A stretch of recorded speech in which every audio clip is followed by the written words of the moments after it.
Hey guys, how's it going? Welcome back to another video. This one's for all the car enthusiasts out there. Today, we're retrofitting an OEM-style flip-up reverse camera that's completely plug and play, requires absolutely no coding, and works with the factory OEM head unit. So without further ado, let's unbox the kit and see exactly what's included. I'll also show you the most important cable in this package, the one that makes this a true CANBUS coding-free installation. Just remember, not every kit advertised online is actually plug and play.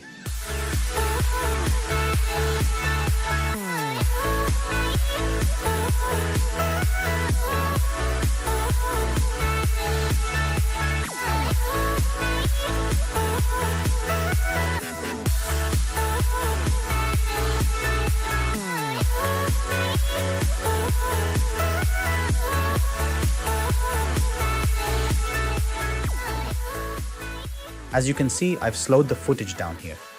This grey harness is the most important cable in the entire kit.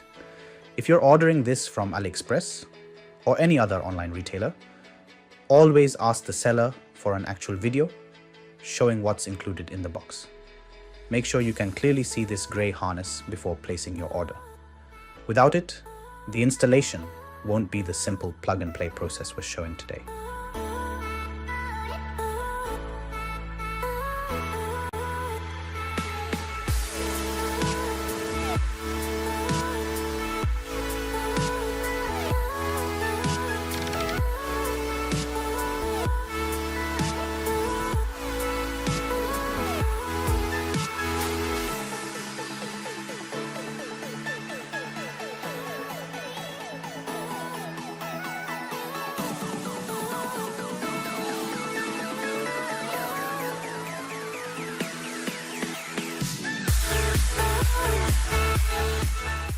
Now, let's move over to the car and begin the installation. It's actually a pretty straightforward job, but I definitely recommend inviting a couple of friends over to help. It makes the installation easier and a lot more entertaining. I'd also recommend investing in a toolkit like this one. Whether you're a DIY enthusiast or simply enjoy working on your car, it'll quickly become one of your most used toolsets. Let's start by removing the boot lid trim. There are 3 Torx screws holding the cover in place. Remove those first, then gently pull from the corners to release the retaining clips. If you prefer, you can use trim removal tools, but honestly, the clips are very strong, so don't be afraid to give the panel a firm pull. Once it's off, place it somewhere safe to avoid scratching it. Next, we'll remove the factory badge. Again, there are 3 Torx screws holding it in place. Disconnect the drain tube. The kit includes a replacement, but I'm keeping the original one installed. Simply give it a gentle twist while pulling, unplug the electrical connector, and the badge comes right out. Before installing the new badge, clean the mounting surface. Now fit the new badge exactly the same way the original came out. Push it into place. Give it a slight twist until it locks, reinstall the screws, reconnect the drain tube, and plug in the electrical connector. And that's it. The camera badge is now installed. Keep in mind, the boot release won't work yet because the unit still doesn't have power. So whatever you do, don't close the boot just yet. Otherwise, you'll have to climb in through the back seat and reconnect the original badge just to open it again. Now let's move to the MIB head unit. If you have one of these radio removal toolkits, you're good to go. If not, you can always borrow 2 flat metal nail files from your wife or girlfriend. Simply insert them into the slots until they click, then pull the head unit forward and slide it out. I'm slowing this section down to normal speed, so you can clearly follow every step. Disconnect the main radio harness. This is probably the trickiest part of the entire installation, but honestly, it's much easier than it looks. Take the blue video connector supplied with the kit and carefully open the locking tabs on both sides. Using a small pick, pin, or precision screwdriver, gently press the retaining tab on each terminal and slide the wires out. Now remove the blue insert from your factory harness by releasing the locking tab.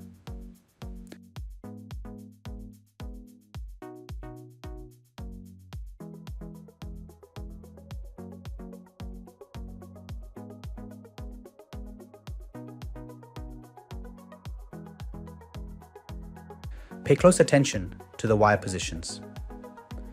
Install the red wire into the last position on the top row and the black wire directly below it. Push them in until they click securely into place.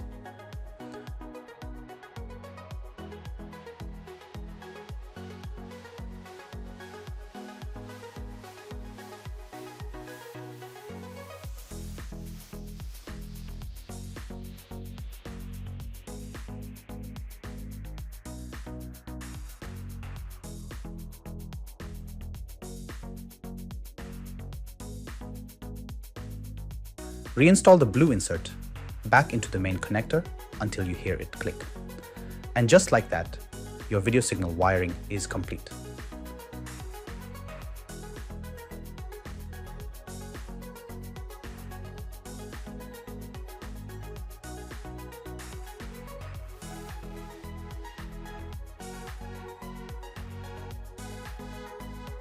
Next comes the easiest part, the CANBUS adapter.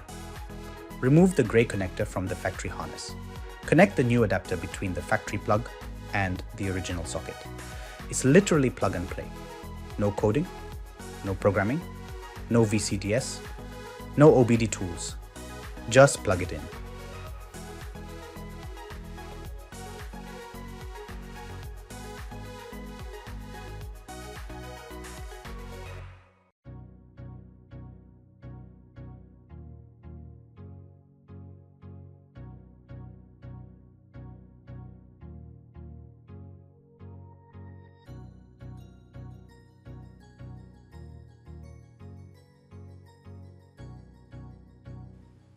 Next, connect the ground wires.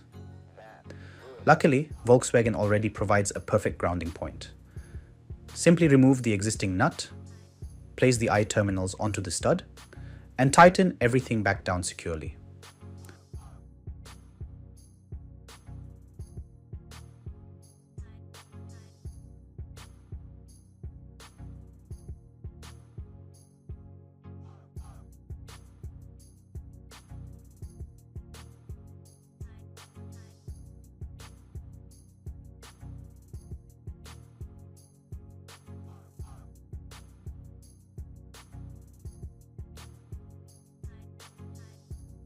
Now onto the power connection. This kit requires moving one of the fuse positions inside the fuse box. If your vehicle has Park Pilot, simply follow the supplied diagram and the placement shown in this video. Everything works perfectly. Our car didn't have Park Pilot, so our fuse placement is slightly different. We'll get to that shortly.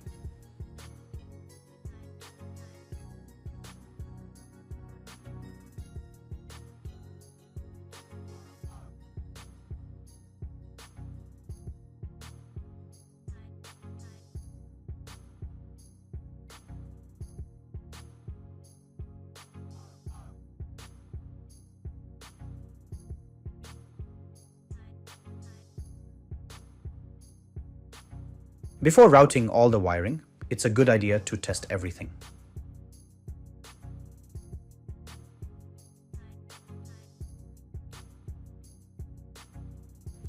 Opening the boot now activates the badge perfectly.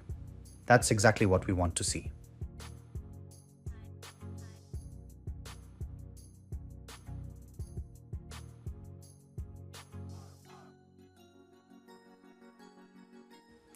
There's one final connection to make at the rear of the vehicle. The blue wire from the kit connects to your reverse light signal. This tells the camera when reverse gear has been selected. Simply splice into the factory black and blue wire on the tail light connector. As you can see, we tested it before making the final connection. Now, don't be like us. We completely forgot to plug the MIB head unit back in before testing.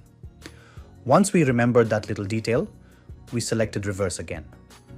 The badge flipped open perfectly, but there was still no image on the screen.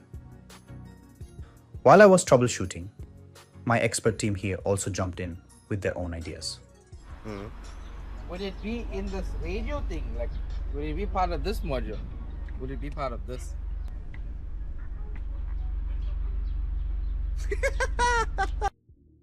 I like this. You like it? You want to become a photographer now? A photographer. Photographer. A videographer. I'm feeling good. Not good at all. Eventually, we found the problem. One of the fuse connections wasn't receiving power. Take note of the thick and thin wires on this harness.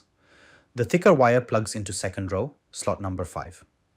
The thinner wire moves into the position previously occupied by the 5 amp fuse. Remove that fuse and relocate the wire exactly as shown. Once we made that change, success. Engage reverse. And instantly the camera comes to life. Not only do we have a crystal clear image, but the dynamic guidance lines also move with the steering wheel, just like the factory system. Exactly how it should be.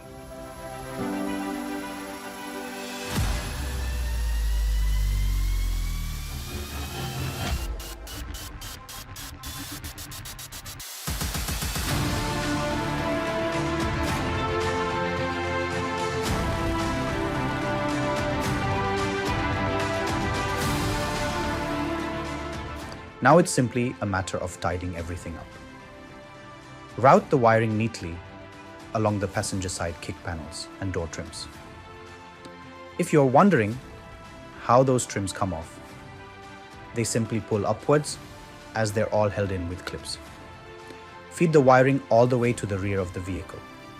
The trickiest part is passing the cable through the rubber boot between the body and the tailgate.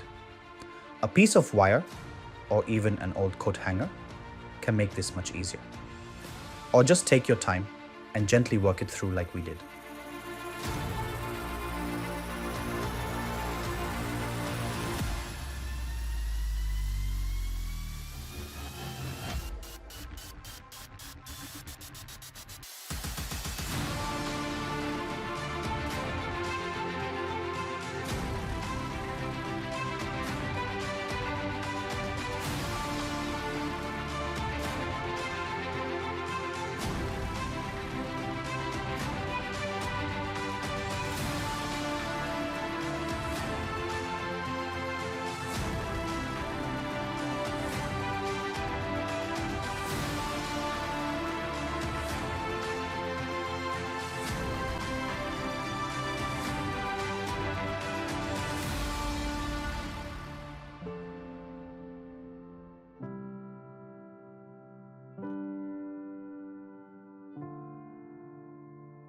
Use cable ties or cloth tape wherever possible for a clean OEM finish.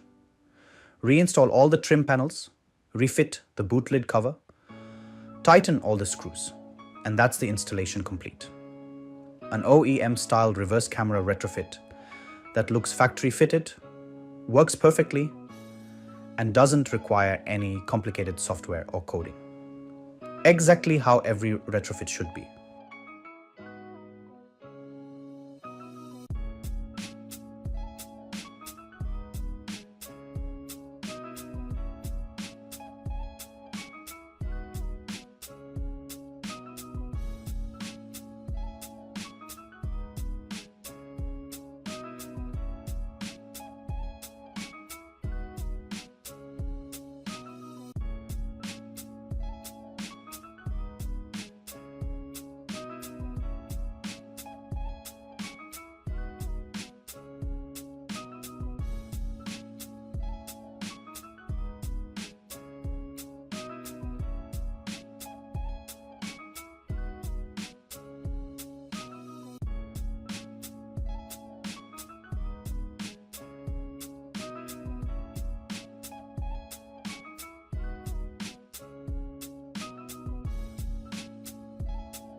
Don't forget to clean up your tools and give your car a little TLC afterwards.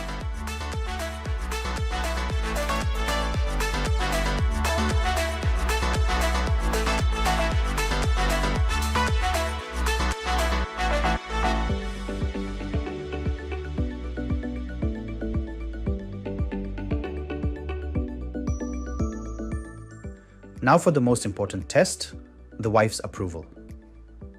I think her reaction says it all.